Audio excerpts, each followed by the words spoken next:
I need to start with a few thank yous to the federal family. Brian, for your incredible leadership on this IWG, and to Briggs for all the support that he's given. Thank you, Rachel, for the work that Treasury Department's done.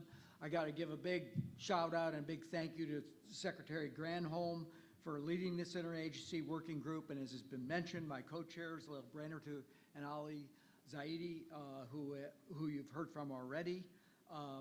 Dale, it's great to see you. Thank you for all your work. Mostly I came here to thank all of you for coming to Washington, for sharing your ideas, for engaging in a real conversation to move this project forward.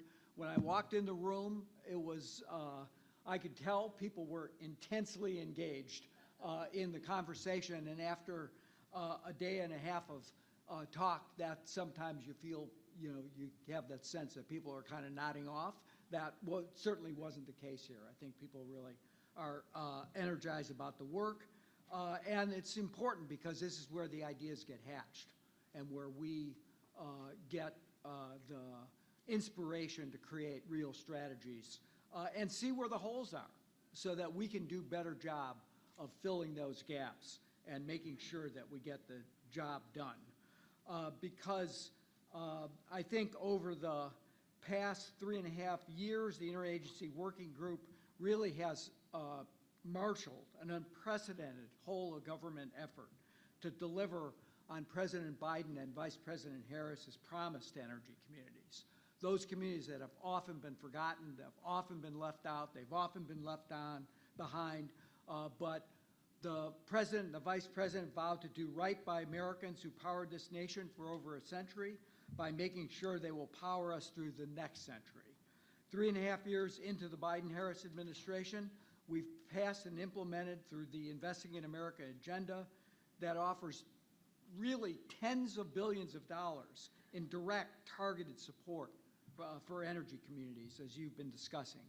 From the Inflation Reduction Act's loan program for retooling and repurposing retired energy infrastructure, to the bipartisan infrastructure laws investments in demonstration projects for technologies like geothermal, clean hydrogen, advanced nuclear, carbon capture and sequestration, from cleaning up abandoned coal mines, plugging orphan oil and gas wells, to making the largest investment in rural energy infrastructure since the New Deal, since FDR. That's pretty impressive. But for all this new investment, the biggest difference is in this investment agenda really comes from private capital, capital that we can get off the sidelines and get into energy communities. I think that's what's been missing from the strategy in the past. That's why our strategy since the beginning has been government-enabled but private sector-led. And I think we're seeing this strategy bearing fruit. I've pointed this out, and I'm sure others have as well. But in total, we've seen $418 billion in clean energy investments from the private sector announced since President Biden took office. And according to a March analysis by the Treasury Department, maybe mentioned here already, new clean energy investment in energy communities more than doubled since the IRA passed. That includes Form Energy's iron air battery factory at the site of the former steel mill in Weirton, West Virginia. When it opens later this year, at least 750 people will report to work there day after day in good paying jobs. It includes the new San Juan solar and storage project in New Mexico, where renewable energy will use the existing infrastructure from the former generating station that was there. And it includes more than 100 projects that were selected for the 48C qualifying advanced energy project credit through the Inflation Reduction Act that were announced last spring. Projects ranging from NTEC, which is building a gigascale factory to produce separators for lithium batteries in Terre Haute, Indiana, to Solar Cycle, which is investing in new solar glass plant in Cedartown, Georgia. Virtually every day there's an announcement that's coming forward. to like the Ballard Power Systems, which will demonstrate fuel cell and advanced manufacturing technologies in Rockwall, Texas. These projects are coming to life all across the country. And with them, the vision of President Biden, Vice President Harris, and from all of us in this room are really coming to life. That's what counts. It's those projects, that steel in the ground, those jobs being created that makes a difference in the communities. In that vision, no community is left behind. Instead, each community is supported, connected with the resources they need to imagine their own future, one with diversified economies, new opportunities, modern infrastructure and broadband, and the ability to lead America's and the world's clean energy transition and clean energy revolution. All of you know better than anyone that this work takes time. I've heard it now in the report outs from the committees, planning, execution, sometimes patience, but always commitment to get the job done. That we're just beginning to see the future of our collective labor, I think we should reflect on. I mean, it's happening, but this is at the beginning, and we have a long journey in front of us. We can't rest until every energy community feels the impacts of our investments, not just a few or not just some.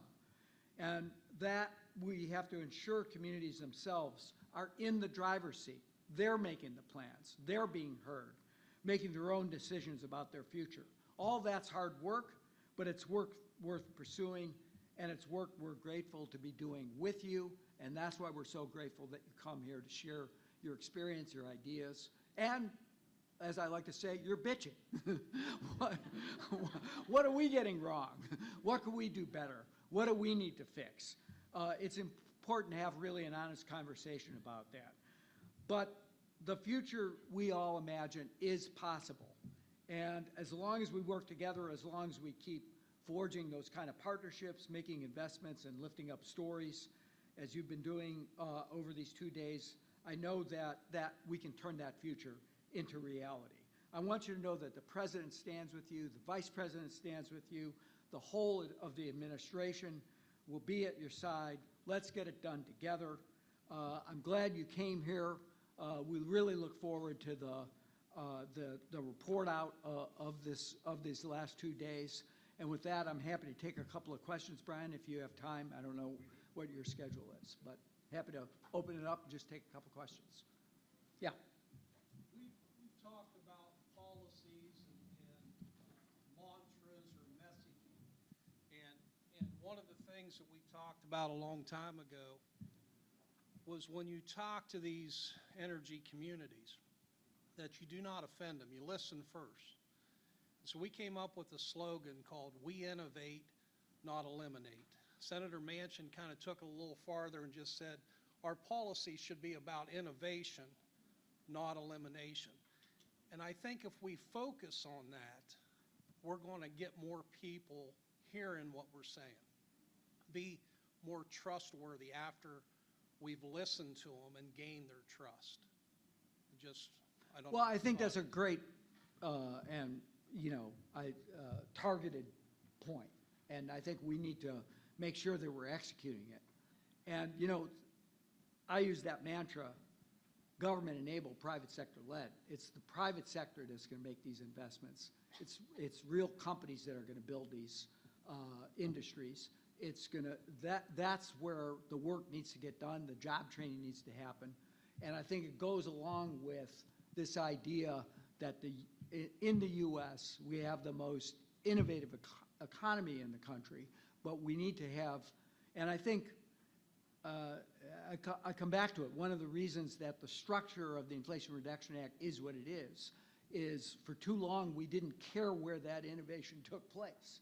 We didn't care that it was concentrated in just a few places in America that were doing very well rather than being spread across the country. And I think one of the things that was really innovative and important, and I think will stick with policymakers into the future, is that when you by using those enhanced targeted tax credits and investments, when you think about what the criteria are for making demonstration grants, when you put that all into the system, then the money tends to flow to where the money is needed to be to create that that cycle of innovation, new business development that you talked about. But you know, I usually talk too much and don't listen enough. When I worked for President Clinton, my predecessors as Chief of Staff, Erskine Bowles, who's from North Carolina, some of you might know him, told me that he gave me one piece of advice when I switched jobs with him, when he retired and I took his job, which is keep your mouth shut and listen. So I've tried to get a lot better at that in my, over the course of my career. But I appreciate what you said. Hi, Chris Colbert with Elemental Power. We're an advanced nuclear power project developer, and I wanted to go to the comment about the private sector coming in. One of the things we hear often in the IWG is that when we try to talk about matchmaking or getting private and public together, it's difficult for the federal agencies to do that given certain prohibitions on pushing for people. So I'm here doing some ground level BD, but I do think there's a huge opportunity for these coal communities to partner up with data center folks who could probably contribute hundreds of millions of dollars by having quicker access to energy they need to get their data centers up and running. And if there's some way to make that happen and make that marriage happen in whatever way, I think it'd be a great opportunity to really accelerate this thing and put it on jet speed. Yeah, that's a great comment. And look, we do live with certain rules, and I usually try not to violate them. Sometimes I'm successful, sometimes not so much. But I think it's a little bit crazy. Like, I now have the international portfolio as well since Secretary Kerry left. And I travel all around the world. Let me tell you, in every other country in the world, they're all trying to make the match, trying to get private sector investment going to the places they want to see that investment going. And so I think we need to think through, be appropriate, make sure that we're not putting our thumb on the scale and in essence creating a unlevel playing field for the private sector.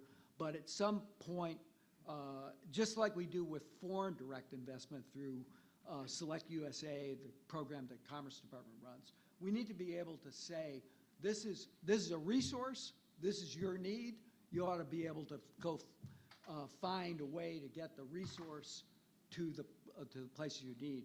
And I'll just say one more thing about on the data center front. This has become the topic du jour. I joke that I was never asked this question about AI and the electric power grid before maybe March. Now it's the only question I get asked by the press.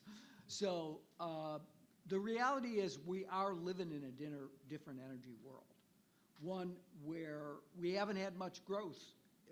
If you look at it nationally, we haven't had much growth in demand for electric power, minimal, really over the last couple of decades.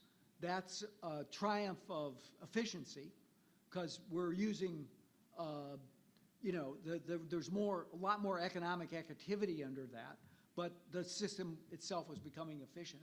And so the production of electrons, if you will, was relatively flat over a fairly long period of time. Now we're seeing that just go up exponentially. There's a lot of factors in that. Data centers is a big one. AI is probably a little bit overstated, but it will become a big one. But it's the fact that we're electrifying a lot more things, including transportation sector. That means that every region, it'll be different and it'll depend on the communities you live in, but every region of the country is going to increase its demands for power. We need to do that in a way that's sustainable. And I think the infrastructure, some of the things I mentioned that exist today to be repurposed for that vision and the ability to create the increased capacity in the existing transmission system, the ability to improve and increase our capacity to move power across regions is going to be it's really a fundamental challenge that we face as an economy and as a country. But I think that what we have in place, the resources we have, we need to repurpose, we need to use wisely. And I think, so your suggestion and some of the siting decisions that come along with it about where those resources and new resources, well, modular reactors, new design reactors, being able to take advantage of existing infrastructure is an important one. And I think, just so you know, I think this is the message you're giving is a message that particularly the Secretary is giving to the big players in the tech industry and in the data industry. Take one more? Okay. Well, I'll take two more. Yeah. I have a quick question for you. Do you have any concern, especially from all your jobs that you have, John? Thank you so much for being here. I know you got several titles, but the one, do you have a concern about us becoming overly dependent on electricity from a national security standpoint? Well, look, I think there's going to be a place for molecules in the future, but I don't. The fundamental challenge, and it goes to bringing people along, is you see it. Yesterday was the hottest day ever in the history of recorded keeping of temperature. Maybe not the hottest day ever in the history of the world. Maybe it was hotter, a billion years ago. But since we've been keeping records, yesterday was the hottest day on the planet. That broke a record, which was the day before. And today might break the record again. And that's the future we're looking at with the extreme weather associated with it, et cetera. So we've got to tackle this challenge of creating a more sustainable basis for growth, for powering our economy, for tackling the challenge of climate change. And I think electricity and electrifying things is a really important part of that. Does that mean we're never going to use molecules again? No, it doesn't mean that at all. And I think what we need to do is work on getting the pollution out of the industrial processes, using things like green hydrogen, creating new industries around that, being able to move that effectively, both nationally and internationally. So I like to quote maybe this, it may be more skepticism in this room, but I like to quote the 2018 IPCC report, the world scientists that had the task of saying, well, what's the difference between 2 degrees C of temperature rise and 1.5 degrees C? And what they demonstrated was a whole lot of pain, a whole lot of destruction of the natural world, the natural environment, effect on oceans, effect on natural systems, et cetera. And the conclusion of that report is, in order to fix that, what we need was a transformation of the global economy on a size and scale that never has occurred in human history. And we need to do that in 30 years.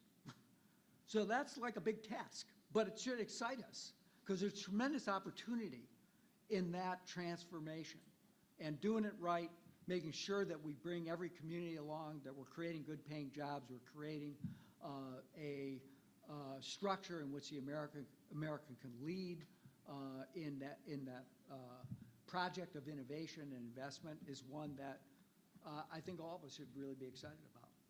Last question. Thank you, Ms. Podesta, and thank you for your work. So I'm Tom Croft. I'm the director of the Steel Valley Authority in Pennsylvania, and we also manage the Heartland Capital Network, which is a group of labor-friendly investors from across the country, investing in real estate, private equity, and in infrastructure. And thanks to Mrs. Manchin and others, we won a ARC award to stand up a 5-state sustainable finance hub, trying to put together the project owners, the cities, universities with project investors and developers. The one thing that we've been doing a lot of research on is where is our money? Where's the money that we all have in savings and endowments and insurance firms? And one of the reports that I've just had completed shows that in these 5 states of Kentucky, West Virginia, Pennsylvania, Ohio, and West Maryland, there's about $600 billion of assets in pension funds, college endowments, university endowments, and foundations. And that doesn't count the banks and insurance companies. If we as a nation began to think about a very reasonable amount of allocation to infrastructure in those pension funds, such as what Canada does, or Australia does, or some of the countries in Europe, if we just went to 10%, we're at about 2% now, then that would be, just in our region, that would be, what, $60 billion, Yeah. right? So on a national scale, then, the Rocky Mountain states, the Great Lakes states, that could be a huge game changer. So that's something we've been talking with your NAC about, and we had an event there at the White House with the help of the NAC, and we're just thinking that 10% by 2030 is a good slogan. Yeah. And it's doable. It's not. It doesn't need laws. It's just basically a proposal to mobilize our capital to reinvest in our country. Yeah. Pays tremendous dividends over the long term, too, Right. because that gets reinvested many times over, and the growth that kind of infrastructure investment produces is, in essence, a virtuous cycle. It keeps giving back to the communities. I'll talk to Lael about that. That's more in her domain than mine, but I think that's a great idea. Good. All right. Thanks, Brian.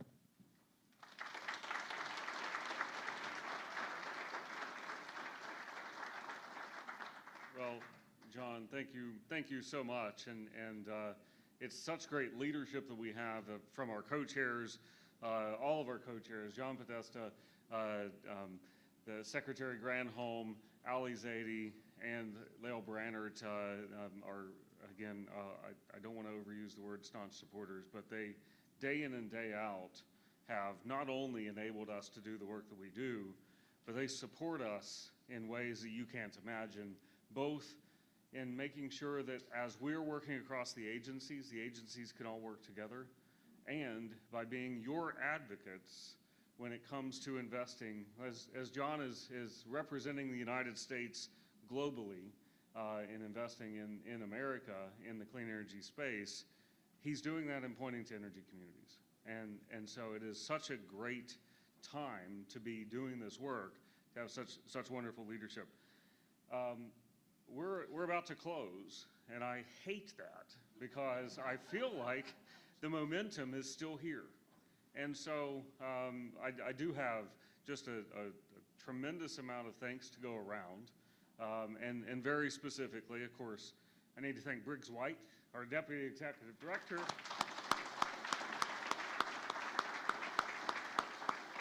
Who I know everyone in this room has worked with and loves, and we would not be where we are today without such great leadership by Briggs White as well. Our IWG support team from Stratacom and the team with Katie Gardner, with Danielle Jones, Cindy Windland, Kim Varzi, thank you so much for all of what you've been doing, not only behind the scenes, but leading up to this and envisioning what we can continue to do in the future. So again, I do want to give a round of applause to our IWG support team too. Over the last couple of days, we've had, you've seen the examples of how our agencies come together and work. You know, a few individuals in our partner agencies really stick out, and you've heard from them multiple times, and they've really been a lot of glue for us. And so John Grosshans and Mark Boom, really thank you for what you've done in assisting as we've gone along the days, and Paul Angeloni as well. Thank you so much. And I do also want to give a shout out to all of our moderators and our facilitators and discussion leaders. I mean, there's some I've already named, some I didn't have a chance to, and I also want to mention our White House team. So the co-chairs, you know, they have really busy schedules, and they have support staff who you wouldn't believe the heart that they put into this work, and often are not seen. But there are some amazing people on our White House leadership team, like Whitney Muse here in the front, Alex Hawkes, Ben Beachy, And I really appreciate all of the work that has gone in behind that from all of our White House teams. And it goes beyond them, but they're really just amazing people and are, again, advocates for energy communities. Last and absolutely not least, as a matter of fact, we wouldn't be doing what we do if it weren't for you, the folks in communities. When you know, the messages go, as James mentioned a little bit ago, you go to the community first, you listen first. As John was saying, shut up and listen. That's been our mantra from the beginning. Maybe we should have said it that way, shut up and listen. But we wouldn't know what we need to do if it weren't for you. That's what we tried to embody the last couple of days. We were really clear that the group knowledge that's in this room is unprecedented when it comes to what the challenges are, how we need to revitalize, what the options are, what the solutions to our barriers can be. And that's why there was no way we could have this event and not try to capture as much as we could.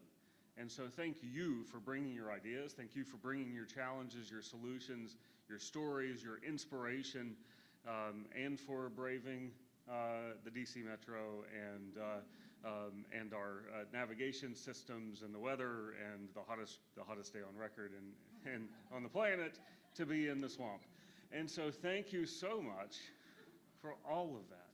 And I truly mean that. But wait, there's more. We're going to keep asking you for help. And by asking you for help, if something sparks your interest as you're on your way home, if something sparks your interest next week, that you're thinking, you know, the IWG should do this, the federal government should do this, an agency partner within the IWG should do this, let us know, please. contact@energycommunities.gov. That's the email address. contact@energycommunities.gov. Go to the website. You can, click on whatever form, send it to me, executive director at energycommunities.gov. Tell us, because we're all in this together. It's the long game. And so we want to hear, again, all the challenges, all of the opportunities, all the gaps. You get a brainstorm policy idea where, if you think about what John Podesta was mentioning, that